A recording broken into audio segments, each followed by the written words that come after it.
So I'm going to go over the anatomical books that I have that I referenced in my first sketchbook tour.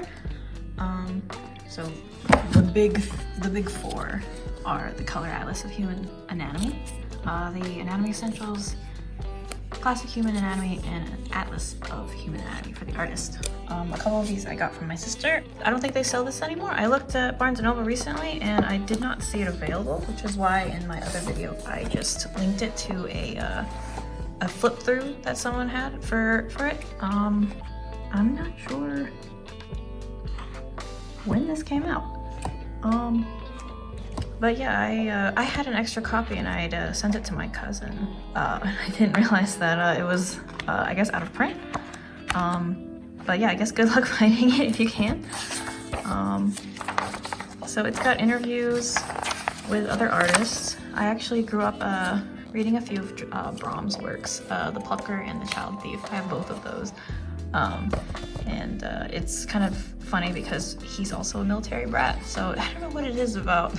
Maybe it's the trauma of being a military brat that like leads you to draw dark art, but I could relate to him.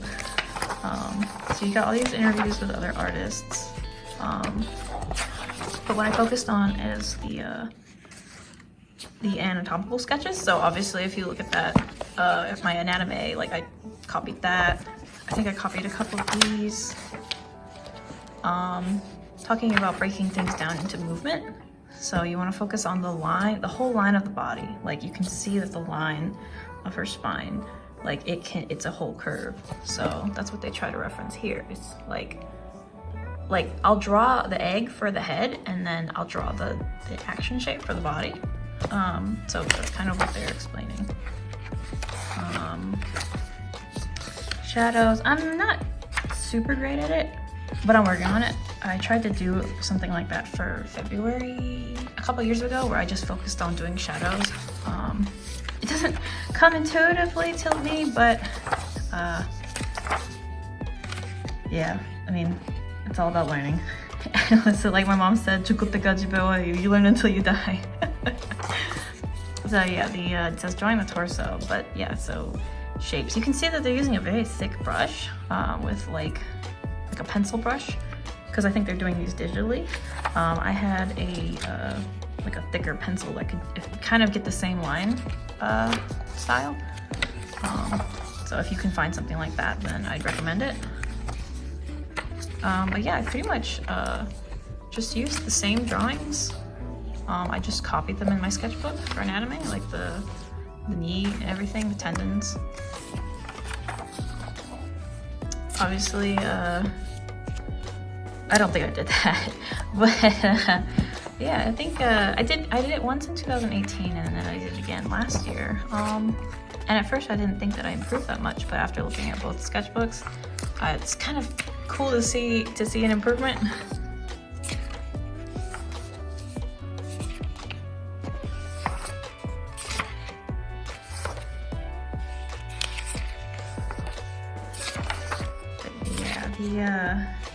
I admit that as much as I enjoy drawing hands, I don't really follow the breakdowns as well as I should, which is annoying because I love well-drawn hands. Like I love when people do like the snuff box, like that little area right there, like when it does that, the little like bend. I love it so much, but I don't take enough time to do it myself, even though I love drawing hands and I love looking at well-drawn hands. Back muscles, shoulder blades and back, torso. Yeah, breaking things into shape. This is actually something that I do still kind of recall. It's like that triangle shape. I think this is more about, yeah, gesture drawing. Breaking things down to like the like flow that the body takes. Because that'll command your entire pose if you can just get the head shape. Or even if you don't know the head shape, just the spine. You want the action line of the body and then you can build around it. It's kind of like when you play with clay, you get like a wire base and then you build the clay on top of it so it doesn't break down in the kiln. Oh, I love that. But yeah, I don't know if I've ever been able to draw every single thing that they have here, because there's like a lot of drawings that I haven't done.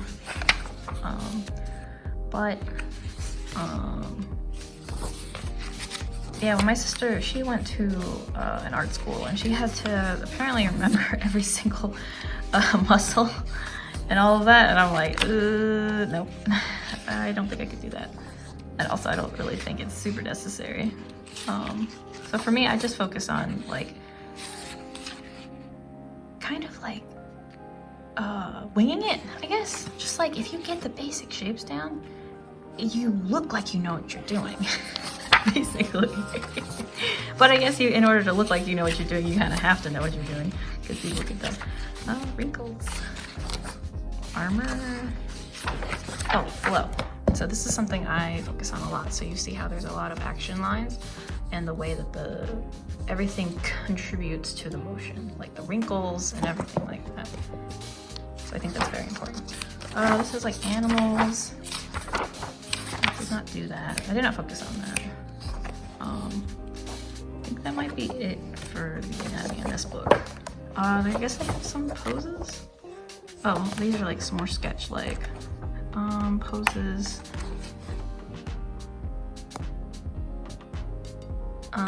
Yeah, so poses. I think. Yeah, materials listing, stuff like that. I haven't actually followed every single thing in this book, but the only thing I really kept it for was the anatomy. Yeah, this one is kind of old, I think. Language, it's like, yeah, it's pretty old. So this is, so it breaks down, so it's like an illustrated guide, and at first it breaks down like the joints, so that's what I copied in my, like if you can recall, like this is the skeleton that I copied in my other sketchbook. So it does the bones illustrated in black and white, and then it kind of has like a sketch where like it kind of explains things.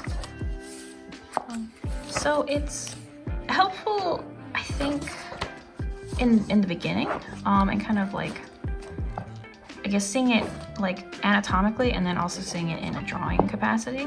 But it didn't have, because it's black and white, you can't really like tell a lot apart. And there's also just a lot of text. It breaks it down. So I did follow some of these.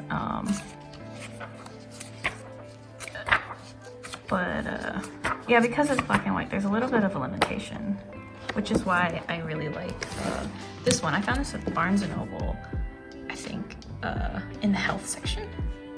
Like in nursing, I think for nursing, because it's, obviously it's like anatomy, but it's not for artists. But this one is in color, and it actually goes down even further. So shows like nerves and organs, which help a lot, I think, if you are into gore. I've drawn a couple spilled intestines, but I don't like looking at it in real life anymore. I used to have a higher tolerance as a kid, but now when I see that stuff, it does actually get me sweating in a panic response. But yeah, so what I like is that they show the breakdown of the muscle under the muscle, like they're like taking it a step further, so that helps a lot. And showing how like they kind of interact with each other. Like, so it also shows like this, like the tendons, how they interact, push and pull, and also kind of like where the veins are. So if you're drawing like a muscle character and then you see like the veins showing up, like this helps as well, because then you can see where those veins pop out. And not every anatomical book will show you that. So that's why I like these. Obviously I'm not drawing like Dragon Ball Z dudes, but yeah, this one is super chunky. There's so much. The bones, it gets into everything. I think the organs, maybe I don't need it as much, but it is still cool to look at.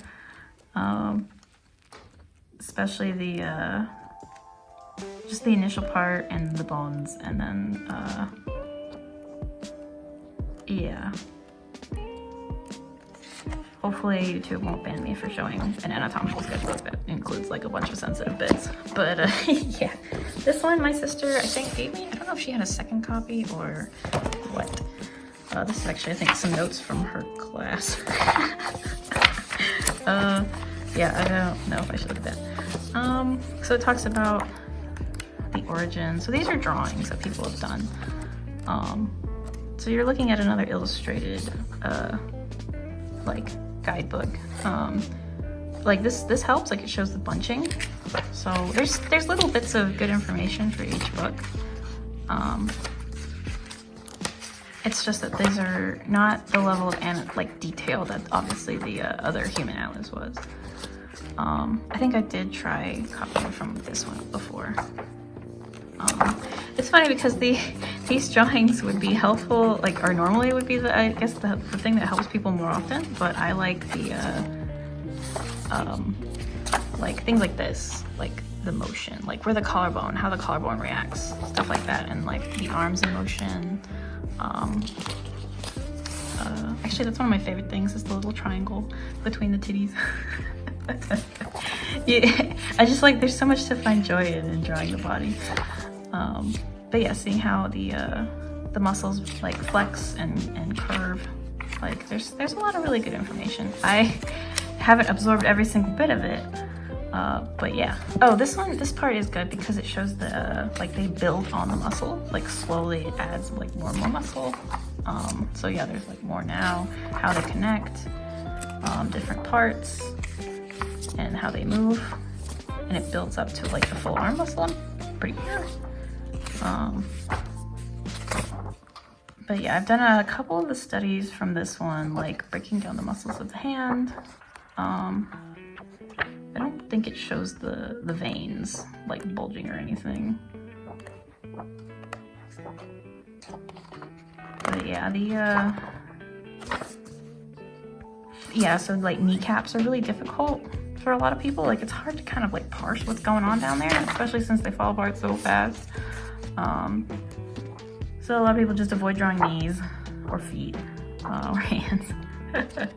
But there's like, if you find if you I guess, I don't know, I'd say just find something that you like about it, if that makes sense. Like I love the like I love when you can see the line right there. I love the snuff box. I love seeing the tendons, like stuff like that.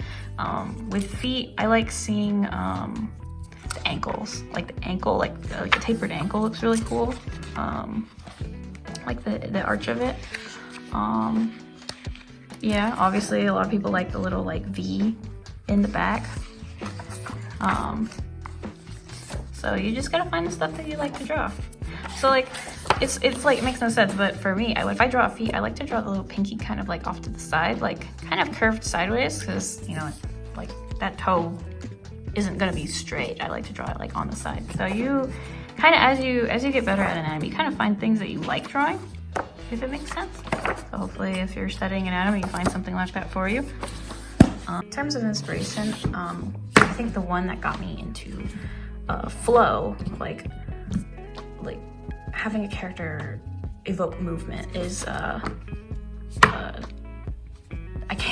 think I'd butcher her name if I said, but in the past in DeviantArt, her name, I think she went by CheerArt, but I remember seeing a page from her comic show up on DeviantArt, I think, back in the day. So it was this page, and I was like, oh, this character's moving so well, like every line kind of contributes to the motion, and I've been a fan of it ever since. And she also does tarot readings. She's just like a very smart person, and I'm always like kind of like inspired by her. I think I have her Small Town Witch, or I had it, I think, somewhere, but I have like the second copy of this. I need to get the third copy. The next DeviantArt inspiration was Cosmic Spectrum. Back then, she went by a different name, but her colored line work was actually what got me into using micron pens as a kid, because like, I don't think she's gonna show her old art here, but yeah, her ability to render things traditionally was like super inspiring. So I remember being super inspired as a kid and using microns a lot and just like focusing on line work over color. But I need to step up my game and also do well with color. I think Cosmic Spectrum, she has her YouTube channel. It's also called Cosmic Spectrum. And I suggest you should definitely go follow her. I think she has a Clip Studio Tips video that came out, which helped me figure out how to use like the clipping fill tool. But yeah, it's also kind of cool because I think she's also mixed Korean and I think European. So you know, a little bit of support other fellow mixed kids. Another one, Miyoshiro with Dogs, Bullets, and Carnage was like super inspiring for me as a kid. Obviously this content wasn't meant for kids, but this is DeviantArt. You really, I wouldn't say I had untethered access to the internet, but thankfully it was like, of the things that I did experience on the internet as a kid, it was like pretty tame. But yeah, his line work and his poses, just like the silhouettes is what I think is the most dynamic thing. Is like Miyoshiro's silhouettes are like really cool. And as a kid, I was like, oh shoot, I want to do stuff like that. Obviously, I guess anyone who pays attention to his work, he doesn't do Bullets and Carnage much anymore. He's working, I think, on like Fate Go and Grand Order and like other video games, and I think he designed, I think, Soul Hackers 2 characters. So he's got other things going on. So I don't expect Dogs, Bullets, and Carnage to get finished anytime soon. But it's still nice to just like see how he does things and have this on hand. I never thought that I'd have a Miyoshiro art book available in the States. Technically, I bought this when I was in Japan. And then they localized it, so I could have gotten this in English if I just waited. But yeah, Miyoshiro, big influence. And then one book I bought recently, Jordi Lefebvre, Always Never. But I saw the cover and I was like, this is so cute. I love this so much. So I bought it when I saw that it was being localized. But the art is so cute. There's always movement. Like, there's always just something going on. And the expressions are so cute. It's a story kind of like, I wouldn't say it's time travel, but it's a very sweet story. You can read it in like an hour, I think, if you give it some time. But it's like love across the ages. Very sweet stuff. The posing, just the colors, like the color, especially for someone who isn't good at colors, like this is also kind of inspirational. But yeah, hopefully you'll give it a read if it's available to you or in your area. Yeah, these are my like initial influences as a kid, and then this one is like recently. But yeah, these three, Shira, Cosmic Spectrum, Miyoshiro, those were like big influences. So I think it would probably be evident in my work that I've emphasized line art and poses and silhouettes over like anatomically being perfect or using color. Hopefully I can change that and add more color, you know, be more vibrant in my work. I'm curious to know what everyone else's influences are. I see a lot of people reference like, you know, like classic painters and stuff, which is also really good. You need to learn from the masters, obviously. But for people who grew up like, I guess in the early 2000s, I'm always curious to know like what were your like DeviantArt influences? Especially someone who spent so much time on DeviantArt as a kid in junior high. I guess for some kids nowadays it would be Tumblr, right? Tumblr, or like, are kids being inspired by TikTok now? I don't know how I feel about that. But yeah, it feels weird to get old. But hopefully that's shown some light on my stylistic influences and also just like anatomy references if you care to acquire some of these books for yourself. I'd say if you have a limited budget, I wouldn't say hire the work, but if you can find a way to get these things for free, you know, you wouldn't download a carb, cough, cough, but do what you gotta do. But yeah, I'd say the most helpful one is just this one. And then I just learned bits and pieces from every other one. It's like the base guide and then like extra learning. Yeah. I mean, if you really want to learn, you'll learn. If you don't want to learn, I guess you won't learn. Just do what you can. Do the best that you can, I guess, and just have fun. It's good if you have like a project or a thing you want to focus on that helps you do it. Like for me, it was Anato-May, or you know, people have Hovember. I'd love to try Hovember. We'll see how that goes. But yeah, sometimes find like maybe a week-long challenge, a month-long challenge, and just like, it's not about being perfect, it's about being done. Because the challenge itself and repetition is how you learn. It's not like one really long self-study is gonna do it. It's like just a little bit every day and you'll get it down. That's how I was able to do Anato-May 2 years, like not in a row obviously, because one was in 2018, one was in 2021, but you like can do monthly challenges if you just do a little bit, just a little bit, even if it's like one pencil sketch, that's it, it's good. So just have fun, make safe decisions. I believe in you, and thank you.